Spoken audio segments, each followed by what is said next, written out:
I've always been the kind of person who finds comfort in routines. Whether it's my morning coffee or my late night rituals, tea here is something reassuring about the predictability of it all. For years, one of my favorite habits has been taking a late night drive. Tea here is a sense of calmness in the empty streets, the stillness broken only by the hum of my car engine. It's a small escape from the chaos of daily life. Last month, I decided to drive out to a nearby town. It wasn't far, about 40 minutes from where I live, and it had this old picturesque diner called Blue Ridge Eats. I'd been there a handful of times before, always drawn by the charm of its neon sign and the smell of freshly brewed coffee. That night, I was craving pancakes and solitude, and the diner seemed like the perfect destination. The drive was uneventful at first. The main road leading out of my neighborhood was quiet, lit only by the occasional street lamp. The further I drove, the darker the surroundings became. The stretch between my town and the next was largely rural, bordered by dense forest that seemed to stretch on forever. I passed the occasional car, but for the most part, it felt like I was the only person in the world. About 20 minutes into the drive, I noticed a car behind me. Its headlights appeared in my rearview mirror out of nowhere. I hadn't seen it pull onto the road, and there were no side streets it could have come from. At first, I didn't think much of it. Maybe it was another night owl heading home or someone else on a late night drive, but then I realized they weren't passing me. Instead, they maintained a steady distance, their headlights glaring in my rearview mirror. I slowed down a bit, hoping they'd pass, but they didn't. I even turned onto a smaller road, a shortcut. I sometimes used to get to the diner faster, but the car stayed behind me. I started to feel uneasy. I told myself it was just a coincidence, that they were probably going the same way. Still, I couldn't ignore the gnawing feeling in my gut. The road I turned onto was narrower, with no streetlights and dense woods on either side. My car's headlights illuminated the path ahead, but the dark shadows of the trees seemed to close in around me. I glanced at the clock on my dashboard, 12:47 a.m. The diner was only 15 minutes away, and I decided to focus on getting there. Then, the car behind me started flashing its headlights. Once, twice, 3 times. My heart started racing. What did they want? Were they signaling for me to pull over? I wasn't about to stop in the middle of nowhere. I sped up, but so did they. The distance between us closed until they were almost tailgating me. I was panicking now. My hands gripped the steering wheel so tightly that my knuckles turned white.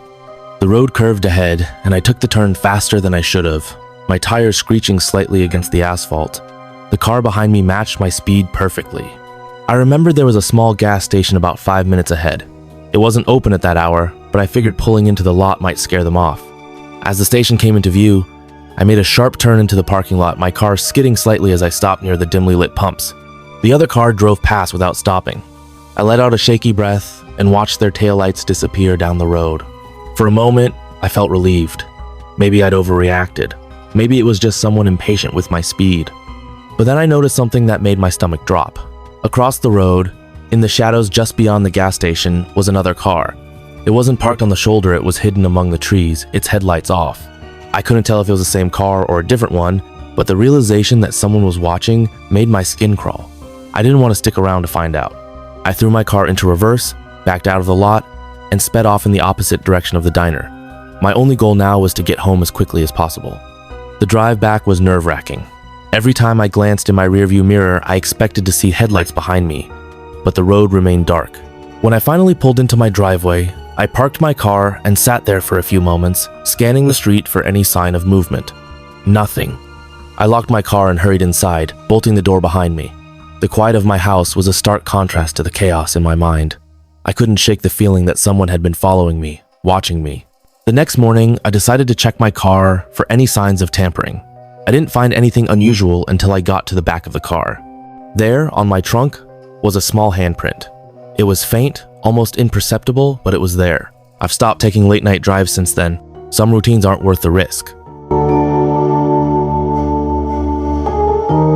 I never thought juggling would save my life one day. It started as a hobby, a quirky talent I picked up to entertain my nieces and nephews at family gatherings. Over the years, it became a sort of therapy for me.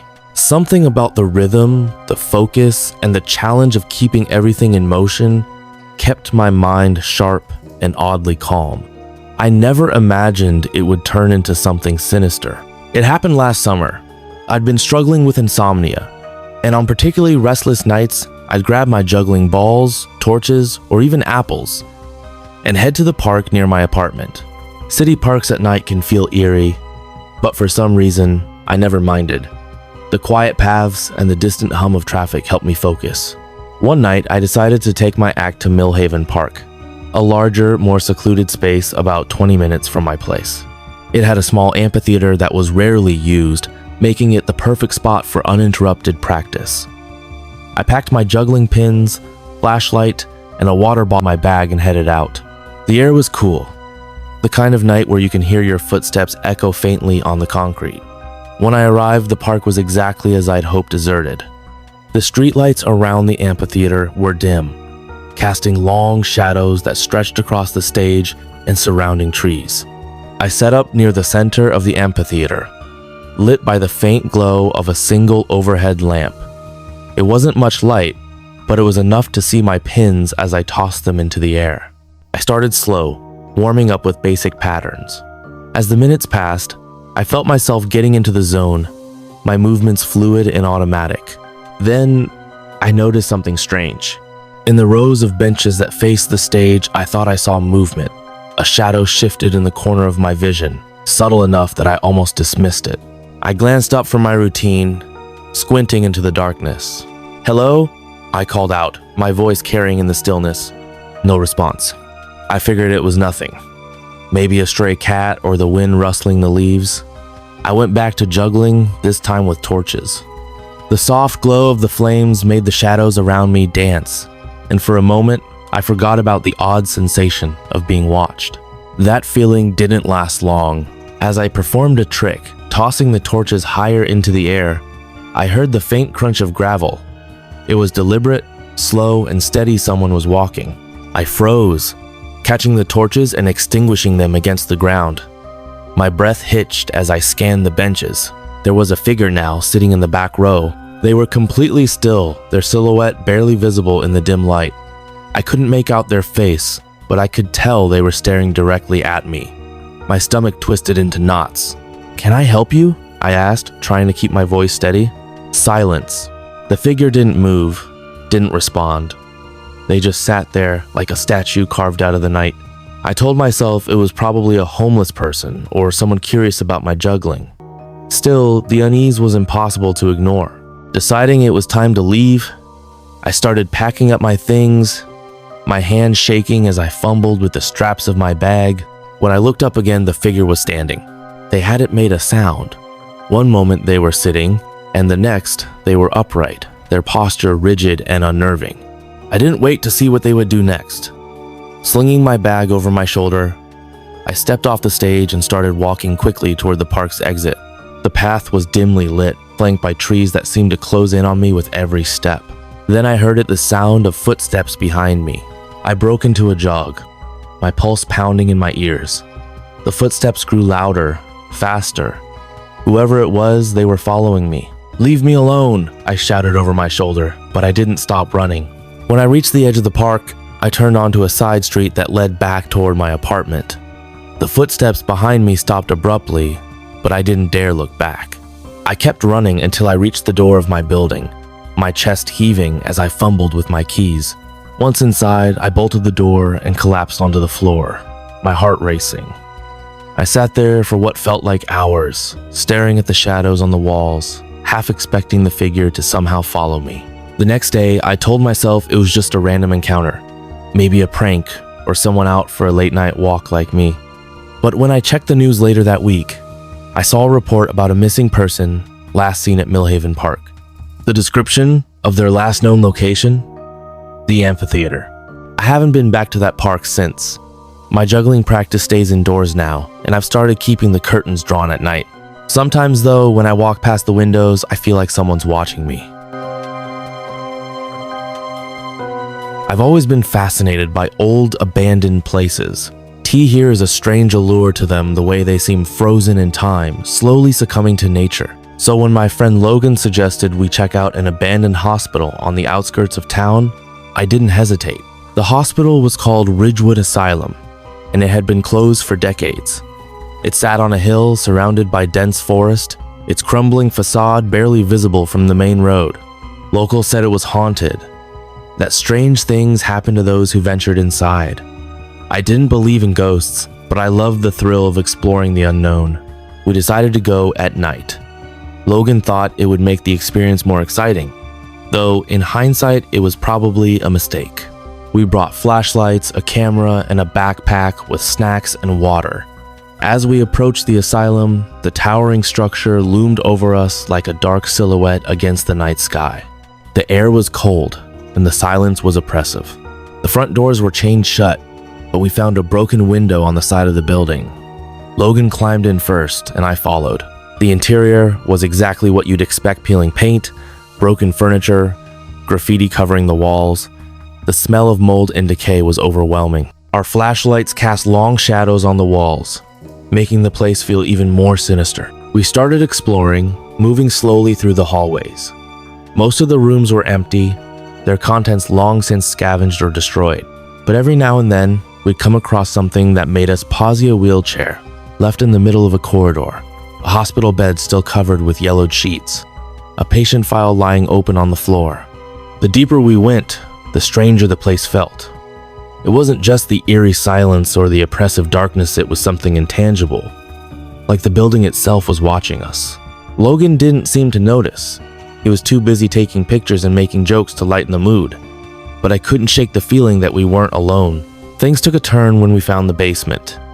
The stairwell leading down was narrow and steep, and the air grew colder with every step. At the bottom, we found ourselves in a long, dark corridor.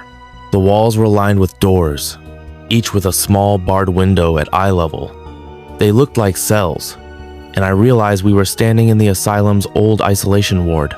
"This is where they kept the worst patients," Logan whispered, his voice echoing slightly. "People who were violent, unstable, dangerous." I didn't respond. I was too focused on the sound. I thought I'd heard a faint shuffling, like someone moving just out of sight.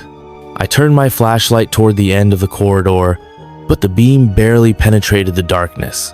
"Did you hear that?" I asked. "Hear what?" I didn't bother answering. Instead, I walked toward the sound, my flashlight trembling slightly in my hand. Logan followed, his footsteps crunching on the debris-strewn floor. The corridor seemed to stretch on forever, the air growing colder with every step. Finally, we reached the last door. It was slightly ajar. "Don't," Logan said, grabbing my arm. "Let's just go." But I couldn't. Something about the door drew me in, like I had to see what was inside. I pushed it open, and my flashlight revealed a small, empty room. The walls were covered in deep scratches, as if someone had clawed at them in desperation. In the corner, there was a wooden chair tipped on its side, and on the floor, etched into the concrete, was a single word: leave. A chill ran down my spine. Logan took one look at the room and said, "Okay, we're done. Let's go." We turned to leave, but as we did, the door slammed shut behind us with a deafening bang. Logan swore loudly, and I yanked at the handle, but it wouldn't budge. Panic set in as we realized we were trapped. Then the shuffling sound started again, closer this time. "Who's there?" I shouted, my voice cracking. There was no response, just the sound of something moving, slowly and deliberately, in the hallway outside. Logan was breathing heavily, his flashlight darting around the room. I tried the door again, pulling with all my strength, but it still wouldn't open. And then the scratching started. It was faint at first, like fingernails dragging against wood, but it grew louder, more frantic, until it sounded like something was clawing at the door from the other side. Logan backed away, his face pale, and whispered, "This isn't funny. Let us out." The scratching stopped.